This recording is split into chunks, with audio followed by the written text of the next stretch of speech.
ابو سلمہ کہتے تھے کہ ہمیں جابر بن عبداللہ انصاری رضی اللہ تعالیٰ عنہ نے خبر دی کہ نبی صلی اللہ علیہ وسلم کی خدمت میں عمر بن خطاب رضی اللہ تعالیٰ عنہ غزوہ خندق کے دن حاضر ہوئے اور عرض کی، یا رسول اللہ، قسم اللہ کی سورج غروب ہونے کو ہی تھا کہ میں اب عصر کی نماز پڑھ سکا ہوں۔ آپ جب حاضر خدمت ہوئے تو روزہ افطار کرنے کا وقت آ چکا تھا۔ نبی کریم صلی اللہ علیہ وسلم نے فرمایا، قسم اللہ کی میں نے بھی تو نماز عصر نہیں پڑھی ہے۔ پھر آپ بطحان کی طرف گئے، میں آپ کے ساتھ ہی تھا۔ آپ نے وضو کیا، پھر عصر کی نماز پڑھی، سورج ڈوب چکا تھا، پھر اس کے بعد مغرب کی نماز پڑھی۔ صحیح بخاری حدیث نمبر 641۔ عبدالعزیز بن صہیب نے حضرت انس رضی اللہ تعالیٰ عنہ سے بیان کیا، انہوں نے کہا کہ نماز کے لیے تکبیر ہو چکی تھی اور نبی صلی اللہ علیہ وسلم کسی شخص سے مسجد کے ایک گوشے میں چپکے کان میں باتیں کر رہے تھے۔ پھر آپ نماز کے لیے جب تشریف لائے تو لوگ سو رہے تھے۔ صحیح بخاری حدیث نمبر 642۔ حمید طویل نے بیان کیا کہ میں نے ثابت بنانی سے ایک شخص کے متعلق مسئلہ دریافت کیا جو نماز کے لیے تکبیر ہونے کے بعد گفتگو کرتا رہے۔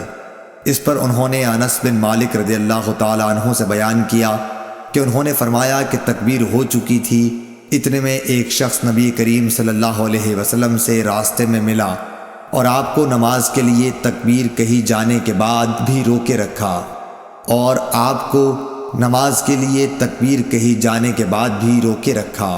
صحیح بخاری حدیث نمبر 643۔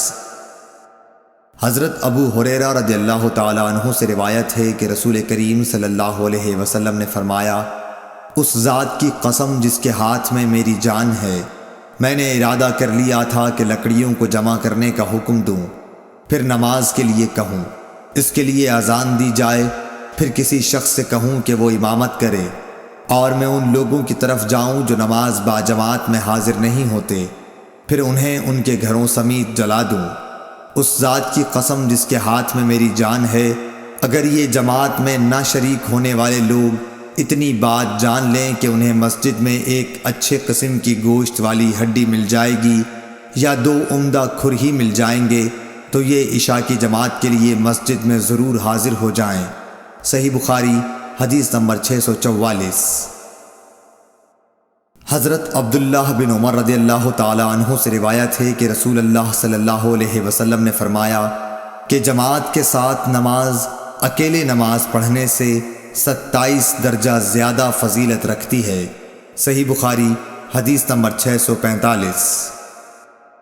ابو سعید خدری رضی اللہ تعالیٰ عنہ سے روایت ہے کہ انہوں نے نبی کریم صلی اللہ علیہ وسلم سے سنا، آپ فرماتے تھے کہ جماعت سے نماز تنہا پڑھنے سے 25 درجہ زیادہ فضیلت رکھتی ہے۔ صحیح بخاری حدیث نمبر 646۔ ابو صالح نے کہا کہ میں نے حضرت ابو ہریرہ رضی اللہ تعالیٰ عنہ سے سنا کہ نبی صلی اللہ علیہ وسلم نے فرمایا کہ آدمی کی جماعت کے ساتھ نماز گھر میں یا بازار میں پڑھنے سے 25 درجہ زیادہ بہتر ہے۔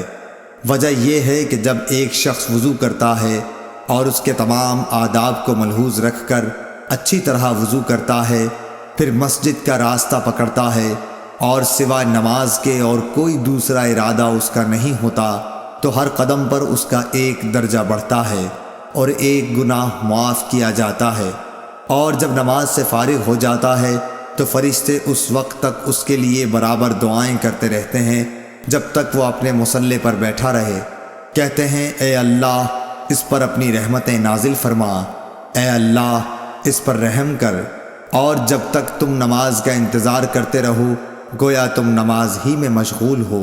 صحیح بخاری حدیث نمبر 647۔ سعید بن مسیب اور ابو سلمہ بن عبد الرحمن نے خبر دی کہ حضرت ابو ہریرہ رضی اللہ تعالی عنہ نے کہا کہ میں نے نبی کریم صلی اللہ علیہ وسلم سے سنا، آپ صلی اللہ علیہ وسلم نے فرمایا کہ جماعت سے نماز اکیلے پڑھنے سے 25 درجہ زیادہ بہتر ہے، اور رات دن کے فرشتے فجر کی نماز میں جمع ہوتے ہیں۔ پھر ابو ہریرہ رضی اللہ تعالی عنہ نے فرمایا کہ اگر تم پڑھنا چاہو تو سورہ بنی اسرائیل کی یہ آیت پڑھو، ان قرآن الفجر کان مشہودا، یعنی فجر میں قرآن پاک کی تلاوت پر فرشتے حاضر ہوتے ہیں۔ صحیح بخاری حدیث نمبر 648۔ شعیب نے فرمایا کہ مجھ سے نافع نے ابن عمر رضی اللہ تعالی عنہ کے واسطے سے اس طرح حدیث بیان کی کہ جماعت کی نماز اکیلے کی نماز سے 27 درجہ زیادہ فضیلت رکھتی ہے۔ صحیح بخاری حدیث نمبر 649۔ اعمش نے بیان کیا کہ میں نے سالم سے سنا، کہا کہ میں نے ام درداء سے سنا، آپ نے فرمایا کہ ایک مرتبہ ابو درداء آئے، بڑے خفا ہو رہے تھے۔ میں نے پوچھا کہ کیا بات ہوئی جس نے آپ کو غضبناک بنا دیا؟ فرمایا خدا کی قسم، حضرت محمد صلی اللہ علیہ وسلم کی شریعت کی کوئی بات اب میں نہیں پاتا سوائے اس کے کہ جماعت کے ساتھ یہ لوگ نماز پڑھ لیتے ہیں۔ صحیح بخاری حدیث نمبر 650۔